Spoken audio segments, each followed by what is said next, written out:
Halo, jumpa lagi nih sama Bang Parku. Semoga kalian semua selalu diberikan kesehatan dan juga kebahagiaan ya. Kali ini Abang Parku akan membahas film Indonesia berjudul Cross the Line tahun 2022, mengisahkan tentang seorang gadis yang bekerja di kapal dan berharap bisa mengubah ekonomi keluarganya. Tapi bukannya dapat gaji besar, gadis itu malah harus merelakan harga dirinya agar bisa mendapatkan uang yang lebih besar daripada gajinya sendiri. Ya udahlah ya, daripada lama mending duduk santai, miringkan HP dan let's play the story.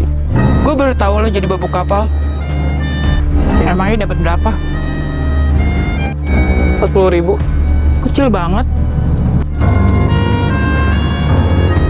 Kisah dimulai dengan seorang gadis bernama Maya yang direkrut oleh sebuah agensi atau outsourcing untuk bekerja di pelabuhan. Maya pun gak sendirian, dia direkrut bersama Haris sang pacar. Lewat modal ijazah SMA, mereka berdua akhirnya bisa bekerja di pelabuhan. Namun sayangnya, Haris dan juga Maya harus membayar biaya masing-masing 15 juta kepada agensi. Sebuah fakta gelap yang ada di negeri kita. Masuk kerja aja harus bayar mahal. Jadi mau gak mau, gaji yang seharusnya besar harus dipotong untuk biaya masuk kerja oleh yayasan. Mulai hari ini kalian akan bekerja di pelabuhan ini.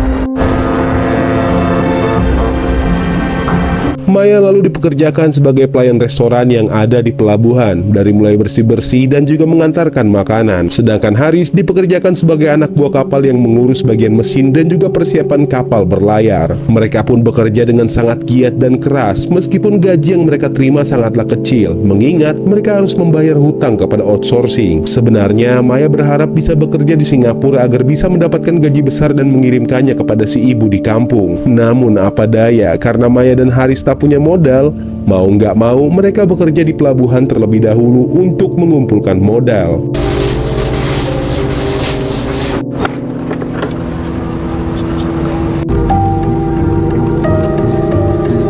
Terhitung sudah beberapa minggu Maya bekerja di tempat tersebut. Disitulah dia melihat tentang sisi gelap pekerjaan di dalam kapal. Ketika lagi bersih-bersih, Maya nggak sengaja melihat ada tamu yang sedang melakukan pembuahan dengan PSK. Namun Maya memilih untuk mengabaikannya. Beberapa saat setelahnya, saat Maya sedang rileks, wanita yang barusan dia lihat menghampirinya. Kita sebut saja dia Bunga. Bunga pun memberikan wejangan kepada Maya, jika hanya bekerja menjadi cleaning service dan pelayan di pelabuhan, maka hidup Maya nggak akan cukup. Yang ada, dia hanya bisa gali lubang tutup lubang. Sebab sebelum menjadi PSK, pekerjaan Bunga sama kayak Maya. Dan setelah melebarkan sayap sebagai PSK, barulah hidup Bunga jadi berubah. Oleh karenanya, Bunga merekomendasikan Maya untuk menjadi PSK. Tapi karena Maya masih mau mempertahankan harga dirinya, dia pun tidak meladeni omongan Bunga. Muka lu cakep, mau-mauan lu kerja kayak begini. Jejari 15 juta. Buset. Tuh, sama kayak lo. Hidup gue gali lobang, tutup lobang. Ujung-ujungnya juga gue jualan lobang. Di tempat lain, Haris yang awalnya bekerja sebagai ABK sekarang dipindah tempatkan sebagai orang yang mengecek truk-truk pengangkut barang yang ingin masuk ke kapal. Di sana ada truk berwarna merah yang gerak-geriknya agak aneh lalu memberikan kode kepada Haris. Ia yang gak mengerti pun hendak mengeceknya. Namun mendadak rekan kerja Haris melarangnya untuk memeriksa truk merah itu. Sebenarnya setiap truk angkutan harus diperiksa, tapi truk merah itu bisa bebas lewat begitu saja, seperti ada yang disembunyikan. Sayangnya karena Haris anak baru, ia pun gak bisa berbuat apa-apa. Kemudian Haris pun kembali ke kamarnya yang berada dalam kapal, di mana dalam kamar itu Haris tinggal bersama Maya. Maya yang nampak sudah lelah dan jenuh dengan pekerjaannya mulai menagih janji Haris yang akan mengajaknya kerja di Singapura. Sebab Maya merasa hanya diperbudak oleh outsourcing. Yang ada, dia malah semakin susah. Haris lalu menenangkan Maya dan berjanji suatu saat mereka pasti akan bekerja di Singapura sesuai impian mereka. Yang terpenting, Maya harus sedikit bersabar. Sabar ya. Keesokan harinya Maya pun bekerja seperti biasa, yaitu menjadi pelayan restoran dan petugas bersih-bersih. Sedangkan Haris menjadi pemeriksaan truk angkutan. Sampai di malam hari, nampak teman-teman Maya menemani para tamu yang sedang minum-minuman. Sedangkan Maya nggak mau seperti mereka dan menolak cowok hidung zebra yang hendak mendekatinya. Di hari berikutnya seperti biasa, Haris bersiap-siap untuk berangkat kerja. Namun sebelum kerja, Haris sempat melihat Maya dan kepikiran buat melakukan pembuahan sebelum kerja. Dan setelahnya mereka pun lanjut bekerja.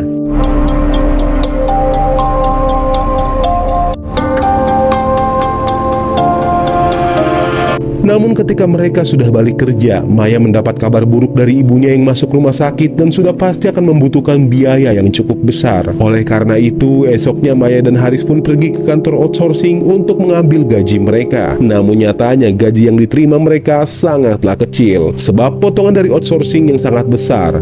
Spontan saja, Maya pun marah-marah, mengingat sekarang dia lagi butuh duit banget buat biaya pengobatan ibunya. Sayangnya kemarahan Maya nggak menghasilkan apa-apa, karena memang itulah aturan awal kerja di outsourcing. Haris yang merasa kasihan dengan Maya lalu memberikan gajinya kepada Maya, di mana Maya malah tambah kesal sebab dia tahu gaji Haris buat biaya sekolah adik-adiknya. Maya kemudian menolak uang pemberian Haris. Buat biaya pengobatan ibu kamu. Duit buat sekolah adik kamu gimana? Kalau tuh kamu kayak gitu, gampang-gampang semuanya kamu bilang gampang. Beberapa hari kemudian, Maya melanjutkan rutinitas kayak biasanya, hingga tanpa sengaja dia melihat teman kerjanya masuk ke kamar tamu buat memberikan servis pembuahan. Terlintas di pikiran Maya untuk melakukan hal yang sama agar dia bisa mendapatkan uang lebih untuk pergi ke Singapura dan pengobatan ibunya di kampung. Namun Maya di sini lagi-lagi mengurungkan niatnya. Dia malah lanjut menari untuk pelanggan restoran yang berulang tahun.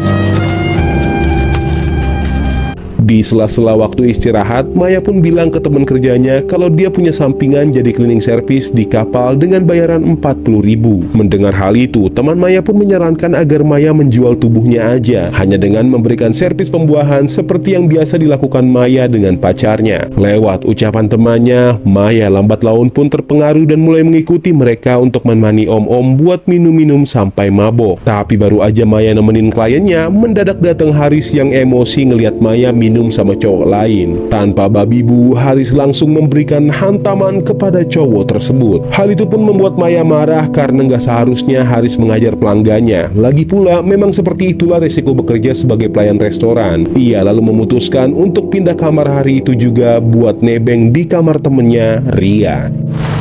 Kan emang kayak gitu cara kerjaannya, kamu tahu juga kan? Jaga diri sendiri, ngapain sih?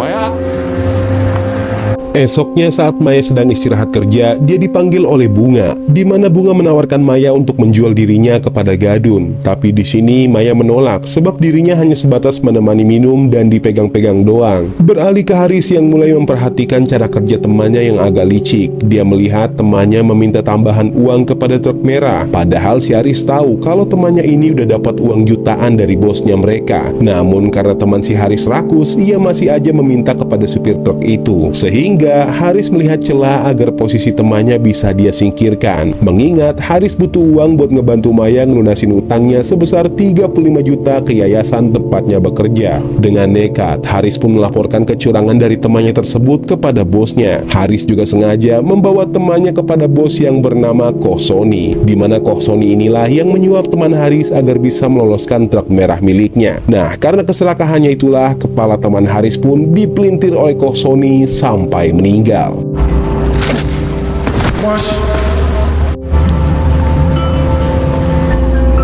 Setelah menyingkirkan temannya, sekarang Harislah yang menjadi kepala pengawas truk pengangkut barang. Otomatis, Ko Henry sekarang akan menyuap dirinya sebesar 20 juta agar meloloskan truk merah miliknya dari pemeriksaan. Sementara itu, Maya yang lagi bekerja mendadak ditelepon oleh adiknya. Dia mengatakan jika kondisi ibunya semakin parah dan ingin Maya segera pulang. Mendengar hal tersebut, Maya pun akhirnya menerima tawaran dari Bunga waktu itu untuk menemani om-om. Di mana om-om itu ternyata adalah Koh Sony, orang yang juga menyuap Hari. Dengan terpaksa karena tergiur bayaran yang besar, Maya pun menjual dirinya. Di tempat lain, Haris yang sekarang sudah menjadi kepala pengawas truk angkutan pun memeriksa truk berwarna merah milik Koh Sony. Yang mana Haris terkejut ketika melihat truk itu mengangkut gadis di bawah umur untuk dijual menjadi PSK di Singapura. Sebenarnya Haris tak tega, tapi karena dia sudah menerima uang suap, mau tak mau Haris pun meloloskan truk itu. jalan yuk.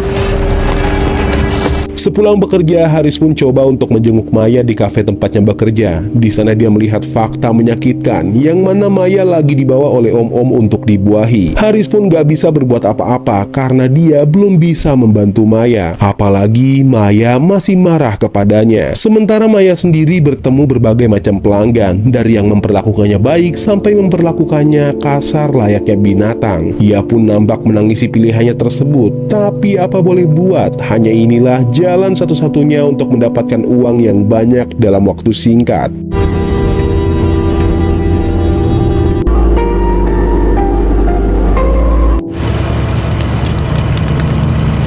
Hari demi hari pun dilewati oleh Haris mengumpulkan uang untuk membantu Maya. Walaupun Maya sendiri sampai sekarang masih marah kepada Haris. Sampai di suatu hari, Haris yang rindunya tak terbendung nekat mendatangi kafe tempat Maya bekerja hanya untuk memesan tarian ulang tahun. Terlihat wajah canggung dan kasihan saat Haris melihat Maya. Namun apa boleh buat, hal itulah yang membuat Haris bisa bertemu Maya. Naasnya ketika malam hari, Maya yang gak mau menemani Haris malah diberikan pelayan lain, sehingga Haris pun merasa gak nyaman. Bersamaan dengan itu, Maya yang lagi bekerja kelihatan banget lagi gak mood, sampai-sampai menyiram pelanggannya, sehingga pelanggannya marah. Hal itu pun membuat Haris marah dan menghantam pelanggan tersebut. Merasa ada yang gak beres dengan Maya, Haris pun menghampirinya. Namun belum sempat Haris bertanya, mendadak Maya memeluknya sambil menangis. Maya bilang bahwa ibunya telah meninggal. Haris yang gak tega kemudian meminta Maya untuk istirahat di kamarnya.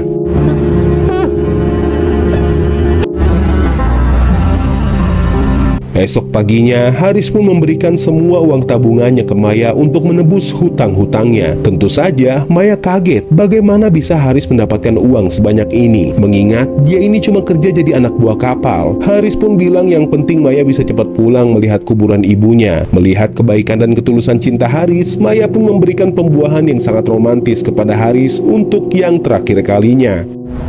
Yang penting bisa bebas.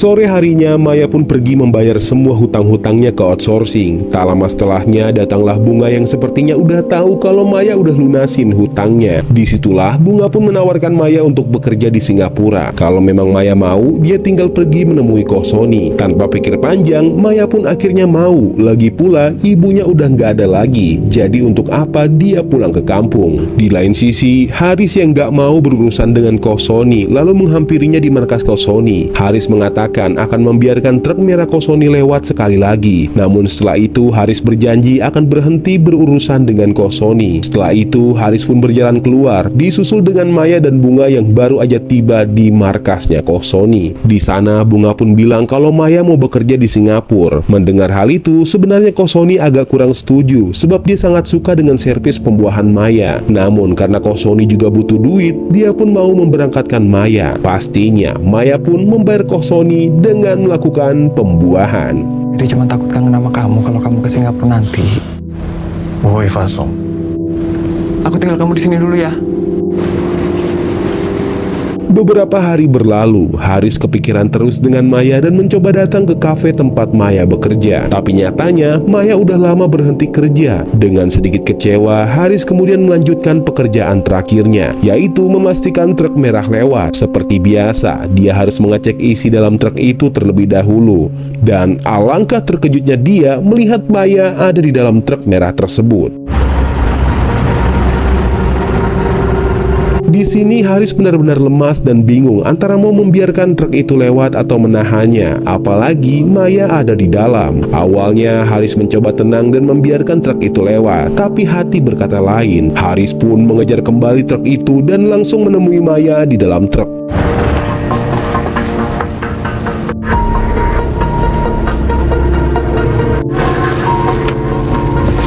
Di situ Haris meyakinkan Maya kalau itu jalan yang salah karena dia tahu bakal jadi apa nasib Maya di Singapura nanti. Malahan bisa jadi lebih parah nantinya dari di pelabuhan ini. Maya yang memang sebenarnya linglung antara pergi atau tidak, akhirnya percaya lagi ke Haris dan dia pun ikut kabur bersamanya. ikut aku ya. Percaya sama aku, Maya. Naasnya, mereka malah ketahuan dan langsung dikejar oleh Sony dan anak buahnya. Mereka berdua kemudian bersembunyi, di mana Maya sangat kaget saat tahu kerjaan Haris ternyata selama ini kotor juga, yaitu membiarkan human trafficking. Haris pun mengakui kalau semua yang dilakukan bukan untuk dirinya, melainkan untuk si Maya. Tak lama kemudian, posisi mereka malah ketahuan dan dikejar-kejar lagi, sehingga saat mereka berlari dari timur ke barat, Haris pun tertangkap oleh Ko Sony. Sehingga Haris pun dihajar oleh Ko Sony habis-habisan. Melihat pacarnya lemah tak berdaya, Maya pun gak bisa berbuat apapun. Hingga titik terang pun terlihat saat dia melihat ada pisau di kantung Haris, yang sebelumnya dia persiapkan untuk situasi seperti ini. Dan di momen inilah Maya pun menusuk Ko Sony, lalu disusul oleh Haris yang menusuknya bertubi-tubi sampai Om Sony pun tewas mengenaskan.